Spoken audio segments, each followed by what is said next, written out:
유튜브 시청자 여러분들 반갑습니다. 인중입니다. 시청자 여러분들께서 굉장히 많이 물어보시는 질문 중에 하나가 우리 애들은 실력이 있는데 왜 안 뜰까요? 다른 그룹들보다 훨씬 우리 애들이 잘하는 것 같은데 왜 우리 애들은 인기가 없을까요? 라는 질문을 진짜 많이 했어요. 그러시면서 우리 애들 좀 언급 좀 해주세요. 우리 애들 춤 리뷰도 좀 해주세요. 막 이렇게 하는 팬분들도 정말로 많았고요. 그래서 오늘은 여러분들께서 정말로 많이 궁금해 하셨던 뜨는 아이돌하고 못 뜨는 아이돌하고의 그 어느 정도의 차이점 요 정도를 한번 이야기를 해볼까 합니다. 사실상 사람들의 인기를 얻는 직업들은 운이 70%가 작용한다라고 다들 이야기할 정도로 정말로 운이 많이 적용이 되는 부분이에요. 유튜브만 해도 알고리즘의 신이 밀어주는 친구가 갑자기 유튜브를 떡상을 하죠. 그런데 좋은 정보를 전달해주고 뭐 좋은 컨텐츠가 있어도 안 뜨는 사람도 있어요. 어느 정도의 신이 좀 도와줘야 되는 부분이기도 한데 또 그 유튜브 알고리즘님의 선택을 받기 위해서 사람들은 분석을 시작한단 말이죠. 그래서 많은 MCN 회사들 같은 곳들에서는 유튜브 알고리즘의 선택을 1%라도 더 받을 수 있게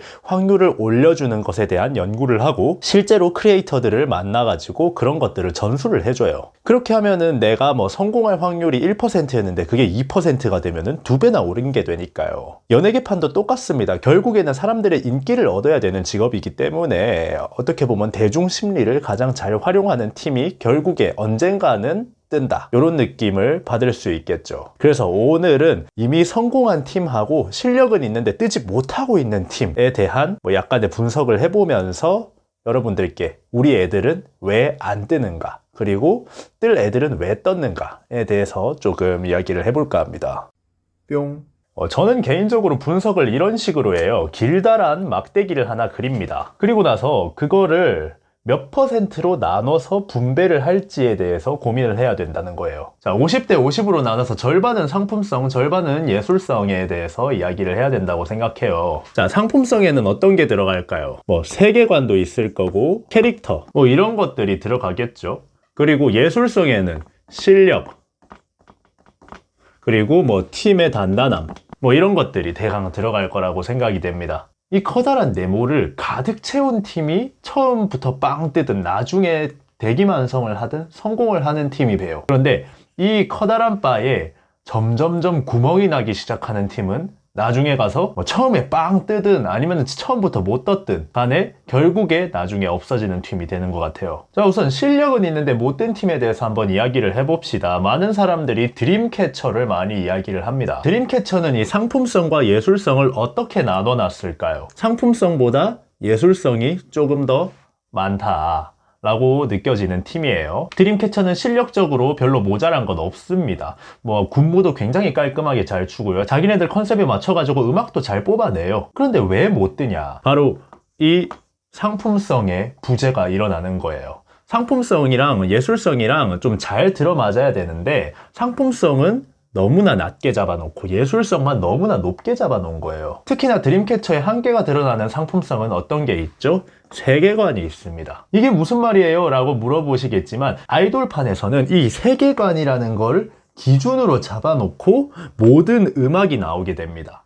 그러니까 이 세계관에서 나온 컨셉으로 예술성까지 같이 묶여서 들어가는 거예요. 근데 드림캐쳐의 세계관은 뭐죠? 나이트메어입니다. 악몽을 보여주려고 하는 팀이에요. 그러니까 어떻게 돼요? 굉장히 무겁고 다크하고 이런 컨셉으로 계속 갈 수밖에 없는 거예요. 그런데 아이돌이라는 직업이 뭐예요? 사실 아이돌이라는 직업은 사람들이 라이트하게 즐기기를 원하는 사람들이 대부분입니다. 아이돌을 다크하게 즐기려고 하는 사람들은 그렇게 많지 않단 말이죠. 정말 다크한 걸 좋아하는 사람들은 막 헤비메탈, 데스메탈 이런 거 들으러 가겠지. 안 그래요? 결국에 세계관 자체가 다크하다 보니까 음악들도 다크하고 춤들도 다크한 춤들이 계속 나올 수밖에 없는데 아이돌판을 소비하는 소비자들은 다 거기서 거기란 말이에요. 그러니까 결국에 매니아층들만 계속 생겨나. 팬들의 충성도는 굉장히 높은 팀인데 대중의 인지도가 굉장히 낮은 팀이다. 이렇게 돼버리는 거예요. 이제 이런 상황으로 가면은 회사는 어떤 선택을 하냐? 해외로 나갑니다. 국내에서 활동을 잘 안 하려고 해버려요. 왜냐면 해외에는 이런 다크한 판타지를 소비할 마니아들이 존재하니까. 그러니까 해외 활동만 계속 늘어나고 우리나라에서 활동 안 하고 그럼 점점점 인지도가 다시 낮아지고 결국 충성도 있는 팬들은 우리 애들은 실력도 있고 이렇게 좋은 예술성을 가지고 있는데 왜 안 뜨지? 이렇게 되는 거예요. 뿅. 자, 그러면은 이제 조금 반대적인 거를 한번 알아보자고요. 예술성보다 상품성을 더 중시했는데 성공한 팀들이 있습니다. 상품성을 요만큼 가져가고 예술성을 요만큼 가져갔어요. 어떤 팀일까요? 트와이스라고 얘기를 할 수 있겠어요. 트와이스는 확실하게 상품성을 예술성보다 훨씬 많이 가져간 그룹이에요. 왜? 라이트하잖아. 트와이스 보면서 우와 얘네들의 세계관이 막 어마어마해 막 이렇게 생각하면서 트와이스 보는 사람 있어요? 아무도 없습니다. 트와이스 보면서 사람들이 생각하는 건 오구오구 우리 애기들입니다. 그러니까 어느 정도 실력 논란이 일어나도 커버가 가능해요. 왜? 사람들이 라이트하게 즐기거든. 그러니까 상품성의 비중을 이만큼 두고 예술성의 비중을 요만큼 둬도 상품성에서 구멍이 날 곳이 없고 상품성이 꽉 차 있으니까 결국에 예술성에서 생기는 작은 구멍 정도는 이걸로 커버를 쳐버린다 이거예요. 그리고 예술성에서 실력 논란이 조금 일어나도 트와이스는 지금까지 누구보다 단단한 팀워크를 보여주는 팀이죠. 누군가가 부족하면 다른 친구가 메꿔주고 또 이 친구가 어떤 게 부족하면 다른 팀원이 메꿔주고 그렇게 하니까 팀의 구멍을 완벽하게 메꿀 수 있는 겁니다. 결국에 라이트하게 즐길 수 있으면서 팀의 구성원들의 단단함이 같이 더해지니까 사람들이 믿고 볼 수 있는 팀이 되는 거예요. 결국에 1티어로 올라가는 거죠. 자, 그러면 이번에 신인 그룹 에스파에 대해서 한번 이야기를 해봅시다. 여러분이 생각하기에 신인 그룹 에스파는 상품성에 비중을 둔 팀이라고 생각하세요? 예술성에 비중을 둔 팀이라고 생각하세요? 누구나 생각하겠지만 상품성에 비중을 둔 팀입니다. 애초에 캐릭터 IP를 팔아먹어 보겠다라는 생각으로 꺼내놓은 팀인데 그런데 여기서 SM이 감히 죽었다라고 생각되는 게 뭐냐면 자기네들은 상품성으로 밀고 들어가야 되는데 자꾸 예술성을 보여주려 그래. 그러니까 상품성과 예술성 중에 상품성을 더 많이 들고 간다는 거를 회사가 인정을 해야 되는데 본인들이 그걸 하고 싶지 않아요. 그래서 우리 애들은 상품성 예술성 50대 50이다 라는 걸 보여주려고 이 20만큼의 버블을 끼워놨어. 거품을 끼워놨다고. 이 거품이 빠지면은 이 거품들이 그대로 구멍이 되겠죠. 그래서 제가 에스파가 문제가 있는 팀이다 라고 영상을 만들었던 거고요. 그럼 이 버블 안에는 어떤 것들이 있을까? 바로 팀의 단단함 그리고 실력 두 개가 다 버블로 들어가요. 왜? 팀의 단단함에서 일단 외국인 멤버, 중국인 멤버 SM에서 중국인 멤버 빤스런하는 거 사람들이 이제는 당연하게 그냥 SM이니까 빤스런 했지 뭐 이렇게 생각할 정도로 너무나 많이 일어났어요. 그런데 또 중국인 멤버 넣어놨죠? 그러면 한 3년 뒤에 얘 갑자기 SM에다 소송 걸고 빤스런 친다? 그러면은 이 예술성, 팀의 단단함에서 구멍이 나게 될 겁니다. 그리고 두 번째는 실력이에요.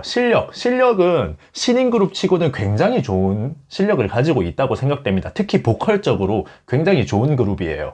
그런데 단점이 뭐냐? 한국인 멤버 2명만 잘해. 지금 에스파에 있는 일본인 멤버, 중국인 멤버는 좀 K-팝적으로 춤이 굉장히 부족하고 완성되지 않은 상태로 올라왔어요. 사람들 입장에서 어때요? 루키즈에 있던 한국 멤버들 지금 다 나가고 거기에 있던 외국인 멤버들 억지로 끼워 넣어가지고 지금 에스파를 만들었죠. 그러면 그 외국인 멤버는 이 상품성에 들어가야 된단 말이야. 왜?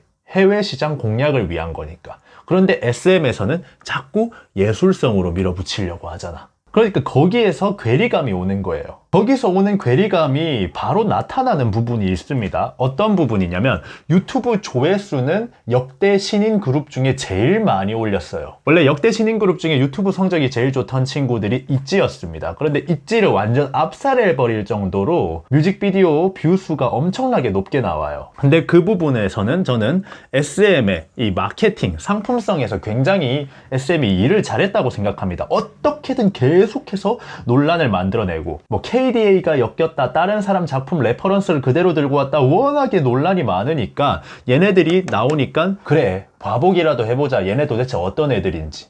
그런데 노래가 나쁘지 않아. 그러면은 처음에는 안티인 마음으로 들어갔다가 팬이 되는 사람들도 많단 말이야. 그러니까 상품성에서는 SM이 일을 잘했다. 그런데 봐요, 아까 얘기했던 그 얘네들이 상품성을 인정 안 하고 예술성으로 밀어붙이려고 하니까 거기서 생기는 괴리감 때문에 어떤 사건이 일어나느냐.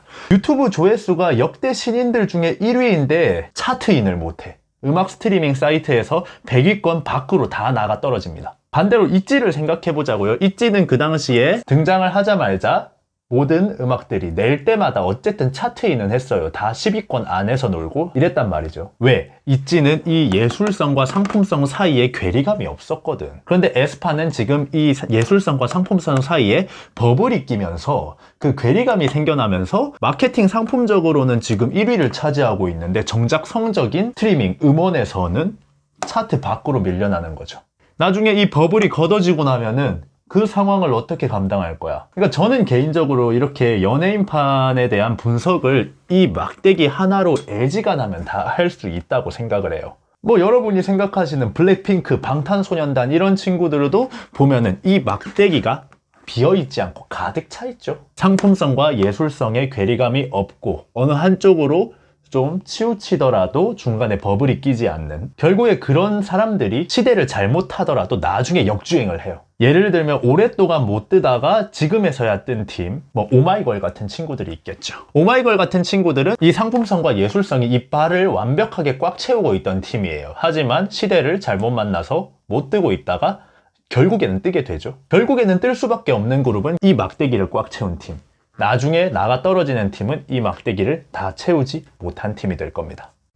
뿅. 자, 재밌게 보셨나요? 제가 요즘 뭐 유튜브 채널이 좀 커지고 구독자들도 많이 생기고 이렇게 하다 보니까 기획사 대표님들이나 아니면 기획사에 좀 높으신 분들하고 이렇게 만날 일이 굉장히 많아졌어요. 옛날에 한창 댄서 할 때는 별로 대우도 못 받고 그랬는데 구독자 수가 많은 게 제 커리어가 화려한 것보다 훨씬 좋은 대우를 받을 수 있게 해주더라고요. 그런 대표님들, 이사님들 만나가지고 얘기하다 보니까 성공하는 아이돌과 성공 못하는 아이돌에 대한 이런 이야기가 한번 나왔어가지고 그거에 대해서 몇 시간을 우리가 서로 얘기를 했어요. 그 얘기를 하다가 보니까 여러분들한테도 한번 좀 얘기를 해주는 게 어떤가 싶어가지고 영상을 만들게 되었습니다. 다음번에 조금 더 좋은 콘텐츠가 있으면 한번 들고 와보도록 할게요. 지금까지 인중이었습니다. 감사합니다.